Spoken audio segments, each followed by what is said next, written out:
নমস্কার, welcome to 24 hours TV channel. আজকে আমি মৌসুমি চলে এসেছি গুডেস হসপিটালে।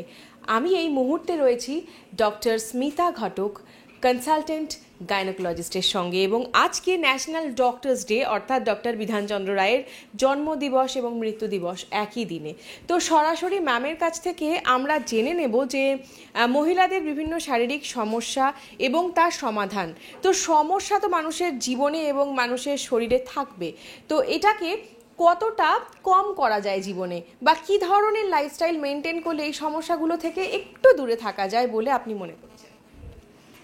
আজকাল এমনিতেই লোকেরা অনেক বেশি অ্যাওয়্যার আর এডুকেটেড এসব ব্যাপার নিয়ে, কিন্তু মহিলারা এখনও অনেকটাই নেগলেক্টেড আমাদের সোসাইটিতে। লোকেরা অ্যাওয়্যার হওয়ার পরেও মহিলারা মনে করে যে আমাদের যদি কিছু প্রবলেম হচ্ছে সেটা যদি বাড়ির কাউকে বলি আরও বেশি টেনশন করবে, আরও বেশি ঝামেলা হবে, তার থেকে ওরা চেপে রাখে।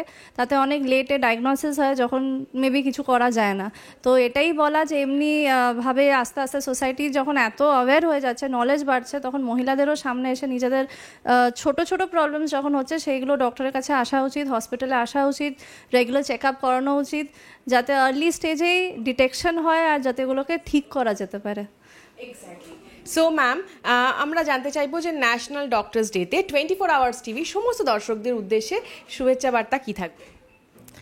আমি বলবো যে সবাই যেন খুব হেলদি থাকে, খুব ভালো থাকে, আর নিজেকে নিয়ে কেয়ার করা দরকার। নিজের জন্য নিজেকে কেয়ার করবে, নিজেকে ভালোবাসবে, হেলদি লাইফস্টাইল লিড করবে, যতটা পসিবল এক্সারসাইজ করা, ভালো ডায়েট মেনটেন করা, এগুলো ফলো করবে, তাহলে অসুখ কম হবে, ডাক্তারদের কাছে আসার দরকারও কমবে। Thank you so much, ma'am, for your valuable words and time.